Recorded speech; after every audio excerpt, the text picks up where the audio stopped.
보통 소개하라고 하면은 알고서 오시긴 하겠지만 저는 제가 소개할 때는 자영업자라고 하고요. 약간 뭐 다르게 소개하면 예술가 흉내내는 자영업자, 네, 이 정도 소개하고 있습니다. 중요한 거는 이 일을 할 때 내가 즐거운가가 중요한 거죠. 네, 그래서 디자인 회사를 잠깐 다닐 때도 즐거워서 들어간 거였고, 그리고 작업을 다시 해야겠다라고 생각한 것도 같은 이유에서 한 거였고요.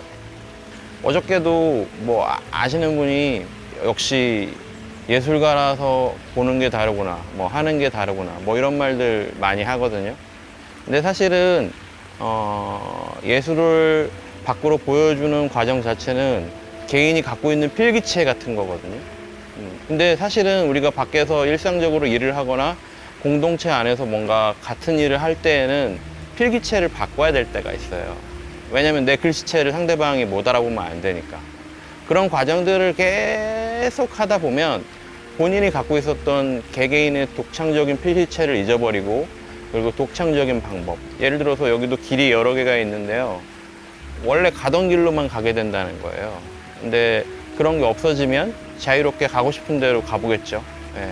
그런 식의 것들을 그냥 잊어버리고 있을 뿐이고, 저는 그런 거를 남겨두고 그런 거를 자꾸 떠올려 보는 그런 과정을 하는 중에 사람인 거죠.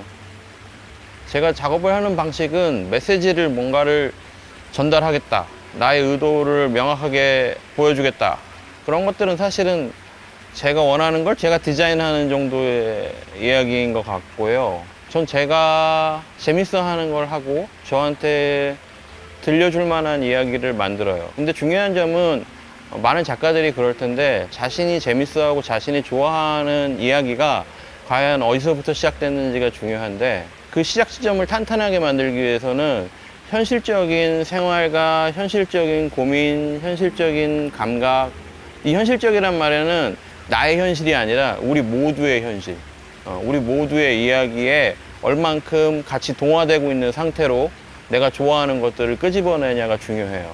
그렇지 않은 이야기, 예를 들어서 뭐 가정해 볼게요. 제가 어렸을 때 엄청나게 화재가 막 나가지고 그게 강렬하게 나면서 그걸 작품을 해요. 근데 아마 이 작품을 하면 화재를 강렬하게 경험해 본 사람만이 같이 어떤 동기를 느낄 거거든요. 감정적인. 근데 제가 하려는 방식은 그런 건 아니에요. 그냥 버스를 기다릴 때 초조한 거라든지, 음식을 시키고 나서 막 불안해하는 거, 빨리 왔으면 좋겠다라든지, 아주 졸려서 막 어쩔 줄 몰라 하는 그때의 느낌이라든지. 재밌는 이야기를 누구한테 사연을 설명할 때 약간 뭐 MSG 친다고 하죠. 과장해서. 제가 하는 거는 그런 거예요. 밖에서 발견하는 것들에 약간 시각적으로 아니면 구조적으로, 이야기적으로 약간 과장해서 보여주는 방식, 그런 게 제가 주로 하는 일이에요. 제목에 대한 거는 질문 항상 받는 질문인데, 제목을 길게 하니까 어떤 사람은 좀 거슬리기도 하나 봐요. 그리고 저는 제가 지은 제목을 잘 못 외워요. 그래서 앞뒤를 막 헷갈려서 설명할 때도 있는데, 뭐 그게 중요한가요? 제 가장 친한 친구를 설명하는데 갑자기 이름이 생각 안 난다고 해서 갑자기 안 친한 친구가 되는 건 아니잖아요. 까먹을 수도 있는 거지. 그래서 제목은 사실은 크게 의미가 없고요. 제목을 왜 지어야 되냐에 대한 거를 좀 생각해 보면 좋아요. 장르에 대한 얘기도 그렇고, 뭔가 명칭을 짓고 싶어 하잖아요. 예를 들어서 제목이 없고 사람만 해도 이름이 없다고 생각해 봐요, 세상에. 그러면 그 사람 설명할 때 이렇게 설명해야 돼요. 그 사람 눈 크고 키는 좀 작은데 모자 항상 쓰는데 안경은 썼다 뺐다 하기도 하고, 어제는 하얀 티 입었고 엊그제는 검은 티 입었고 항상 슬리퍼를 신어. 그러니까 그게 싫으니까 줄이는 거, 명사화하는 거거든요. 근데 저는 명사화하는 걸 싫어해요. 명사라는 거는 인간이 개발한 것 중에 하나인데 생각을 좀 줄이는 장치예요. 예를 들어서 카메라 할 때 그냥 카메라지 뭐 카메라야. 그게 아니거든요. 사실은 이걸 동사화하면 내가 예전에 돈을 엄청 모아서 산 건데 이건 항상 들고 다니는 그런 카메라야. 아니면 무게는 좀 있지만 뭐 이런 게 좋고 저런 게 좋아서 나는 이때 생각하면 항상 그게 생각나. 그런 카메라야. 그런 식으로 동사가 붙어서 뭔가 그걸 설명할 수 있는 그런 게 돼야 돼요. 제목에 대해서 생각을 해보면 그런 거예요. 이렇게 말하기 쉽게 하는 장치예요. 그래서 그러면 제가 물어봐요. 그러면 제목을 두 글자로 할까요? 무제 뭐 옛날처럼 뭐 그런 걸로 할까요? 그렇게 물어보기도 하고 하는데 저는 제목에 대해서는 일단은 명사는 싫으니까 명사로 되는 제목은 짓기 싫고, 그리고 이 작업을 설명을 하긴 해야 되는데 최대한 제 나름대로 줄여서 설명을 해주고 있는 거예요. 명사는 싫다. 그 정도의 감각이고요. 나름 저는 좋은 아이디어라고 생각하거든요. 이 대각선이라는 단어가. 앞에 설명은 못 드렸는데 자영업자인데 글을 좀 많이 써요. 그래서 제 작업들이 나오는 것들 대부분은 저는 이제 제가 죽으면 보여줄 글들을 따로 써놓거든요. 근데 이제 그게 소설의 형식인데 거기서 어떤 부분들만 갖다가 작업으로만 보여주는 거예요. 그러니까 제가 작업을 하는 태도는 사실은 한 50%만 보여줘도 난 충분해 정도의 태도로 하거든요. 그리고 기본적으로 만드는 걸 좋아하지도 않고 그냥 글 쓰는 걸 좋아하는데 그 글을 어떻게 보여줄지에 대한 고민의 결과예요. 지금 잔디에 작품이 있죠. 근데 제목을 저렇게 붙여놓고 나면 사람들이 궁금해 할 거예요. 그러면 이제 제가 하고 싶은 이야기들을 할 수 있는 찬스가 생기죠. 네. 저 작품은 대각선이라는 단어가 너무 재밌어갖고 제품 제목에 넣게 됐는데, 제가 요 전까지 하던 작업들이 대화에 대한 작업이에요. 그러니까 대화가 어떤 식으로 서로 주고받아지고 그게 모양이 어떤지, 그거를 모양으로 만들어 볼 수 있는지, 그리고 그 모양, 저는 이제 움직임도 많이 쓰는 편이니까 대화가 전달될 때 어떤 식으로 전달되는 모양을 갖고 있는지, 이런 것들을 넣는 작업들을 좀 했었거든요. 근데 그 작업들을 한 1년 이상 하다 보니까 대화라는 게 이렇게 정지된 형태로 설명하기도 힘들고 움직임을 넣어도 그렇게 쉽진 않더라. 그래서 대화라는 게 사실은 직접 보고 직접 뭔가 같이 하지 않으면, 어저께 너 어디 갔다 온 얘기 좀 해줘 라고 하면 그 갔다 온 시간이 예를 들어서 뭐 10시간이에요. 그러면 그걸 설명하기 위해서는 10시간이 필요해요. 하루에 있었던 일을 설명하려면 하루가 필요한 거예요. 1시간이 필요한 게 아니라. 예. 그러니까 사실은 기본적으로 대화로 어떤 메시지나 무엇을 설명하거나, 심지어 생각은 엄청 더 방대하죠. 하루 만에 한 생각이 아니라면. 그러니까 그런 것들을 하기 위해서는 사실은 시각적으로 보여주기 힘들다라는 생각을 했고, 그래서 이런 가정을 한번 해봤어요. 여기가 공장이기도 하고, 지금 저는 다른 팀원들하고도 작업들을 계속 하다 보니까 이런 게 있었어요. 그거를 수직으로 한 4m만 올려봐. 그리고 요 가로로 한 2m만 옮겨봐. 라고 얘기하기에는 되게 상대방이 알아듣거든요. 왜냐면 명사화되어 있고 수치화되어 있는 거니까. 근데 예를 들어서 대각선으로 좀만 옮겨줘, 2m만 옮겨줘 하고 갔어. 근데 대각선이 어딘지를 모르겠는 거예요. 이 차원에서는 그나마 두 개 중에 하나죠. 예, 그 두 개 중에 하나인데 각도도 얘기해야 되죠. 3차원이라고 생각해 보세요. 예, 이 대각선이라는 게 굉장히 설명하기 어렵거든요. 야, 네가 와서 봐봐. 요 각도. 요렇게 하라고. 이렇게 설명이 돼요. 왜냐면 대각선이라는 건 실체가 있는 선이에요. 끝과 끝이 연결됐다라는 얘기거든요.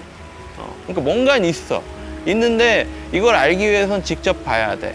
예, 그런 메시지를 좀 갖고 있어요. 그리고 이런 걸 눈치채려면 사실은 되게 긴밀한 관계가 필요해요.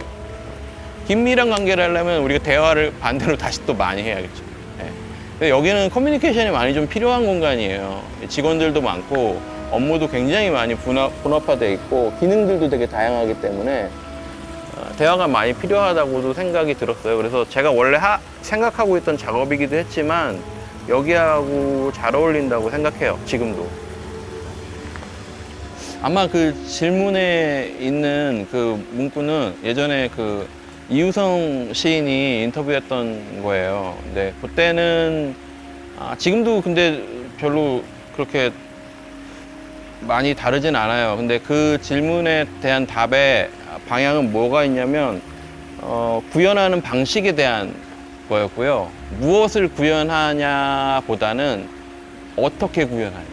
그러니까 뭐 나는 아직도 페인팅으로 이 이야기를 할 것이냐, 아니면 뭐 움직이는 것들로 할 것이냐, 영화로 할 것이냐, 아니면 광고로 할 것이냐, 아니면 공간 연출을 통해서 보여줄 것이냐, 이런 것들이거든요.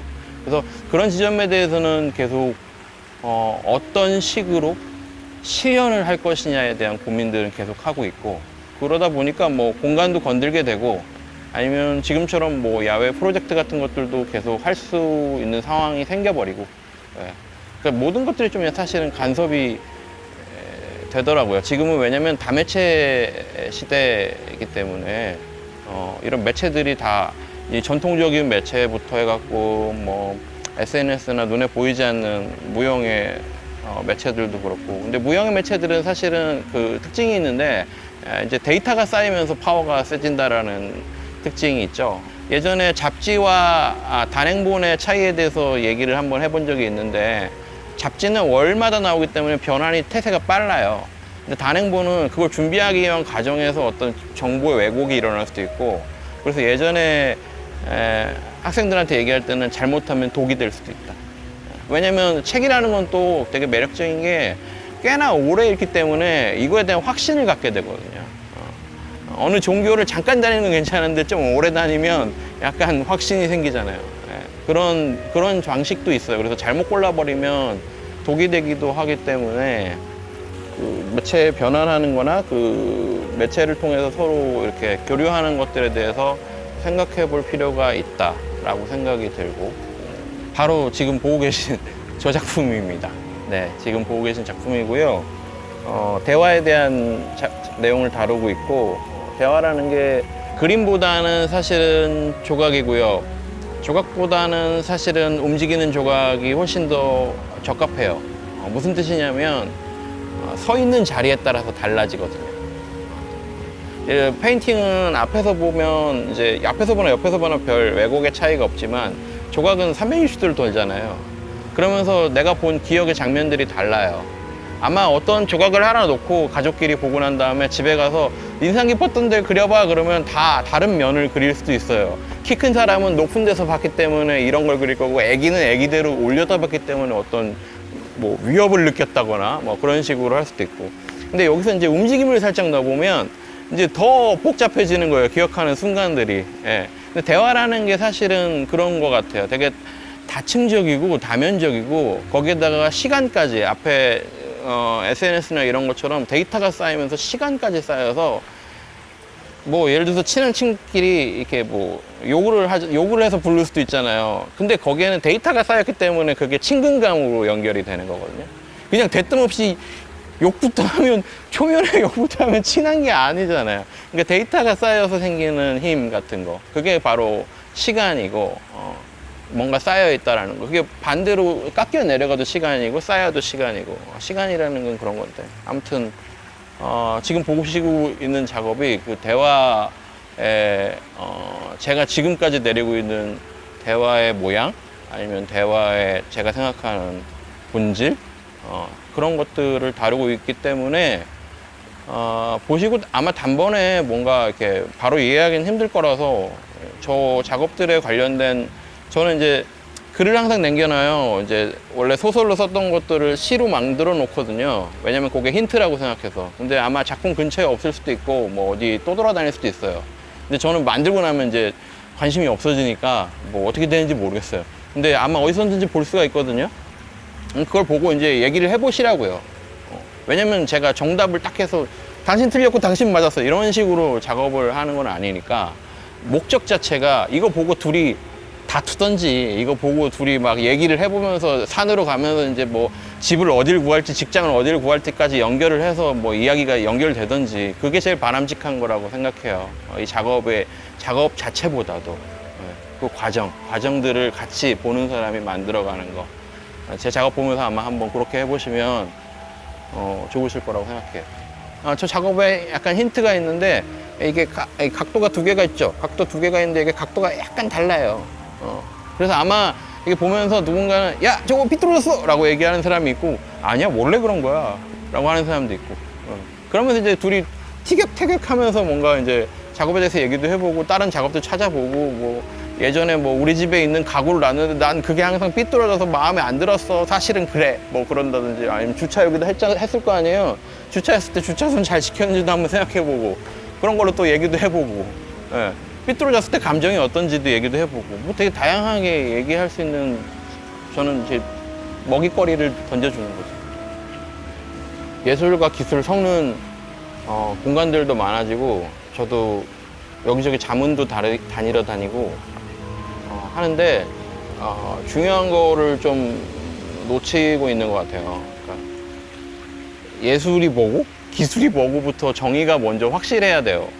그걸 운영하는 사람이나 아니면 운영된 곳을 사용할 사람이나 목적이 좀 확실해야 되는데 너무 좀 추상적인 느낌이에요. 그래서 그런 거에 대한 정체성이 좀 확고했으면 좋겠고 사실은 예술 안에 기술이라는 어원이 사실은 들어가 있는 것은 누구나 다 알 거예요. 근데 이제 기술을 좀 생각해 보면 제가 생각하기로 기술은 뭔가 이렇게 막 너무너무 이렇게 좋아 죽겠고 예뻐 죽겠고 막 잘하고 싶고 막 사랑하고 하다 보면 우연히 튀어나오는 것들이 기술이에요. 너무너무 사랑을 계속 하다 보면 편지가 잘 써져요. 너무너무 내 집을 너무너무 사랑하고 내 차를 너무너무 사랑하면 차가 반짝거려지고 닦는 방법에 대한 기술이 생기고 운전을 좋아하면 운전에 좋아하는 기술이 생기고 카메라에 기술이 생기고 좋아하는 사람들이 모여서 기술이 올라가는 거예요. 그러니까 기술이 있어야 뭘 할 수 있다? 이게 아니라 뭔가 애초에 사랑하는 마음, 아끼는 마음, 그 마음이 기술을 만든다고 생각을 해봐야 돼요. 그래서 기술에 대한 정의를 그게 없어서 나는 이걸 구현 못해. 그건 아니에요. 바퀴가 없어서 그걸 못 밀어. 아니에요. 저걸 옮기겠다는 일념으로 다 모이면 밀면 옮겨져요. 바퀴가 없어도 엄청 큰 거라도. 그러니까 기술에 대한 생각을 뭔가 최첨단의 무엇 아니면 되게 로우한 무엇 이런 식으로 정의를 내리거나 아니면 뭔가 기술을 내가 구현해냈다. 그거에 뭔가 방점을 두기보다는 기술이란 무엇인가, 누구를 위한 것인가, 어떻게 발견이 된 것인가, 그런 기본적인 것들부터 한번 생각을 해보면서 공간을 꾸미거나 아니면 기술에 대한 작품이나 뭐 이런 기술로 구현된 것들 있죠. 그런 것들을 보여주는 방식이 좀 많이 바뀔 거라고 생각이 들거든요. 그래서 좀 그런 개념들 그리고 그 개념이 지금 어떤 과학자분이랑 뭔가 이렇게 작업을 해보려고 하는데 어떤 작가분이 그러시더라고요. 저는 과학 그 공간에 대한 단어를 잘 몰라서 말이 좀 조심스럽네요. 사실 그럴 필요는 없어요. 왜냐면 개개인마다 나는 공간을 이렇게 생각해. 나는 시간은 이렇게 생각해. 라고 생각을 해서 만들어내면 되는 거예요. 다들 독창적으로 뭔가 만들어낼 수 있어요. 그러니까 기술에 대한 정의도 독창적으로 여기에 운영하시는 분들이나 아니면 관계자분들이 기술에 대한 독창적인 정의를 내려보시는 게 여기에 정체성 무수히 생기는 그런 공간들 중에 기술과 예술을 콜라보 한다는 그런 공간들 중에 특화점을 좀 만들어낼 수 있을 거라고 생각이 들어요. 그래서 좀 그런 식으로 해서 좀 알차게 잘 운영이 됐으면 좋겠어요.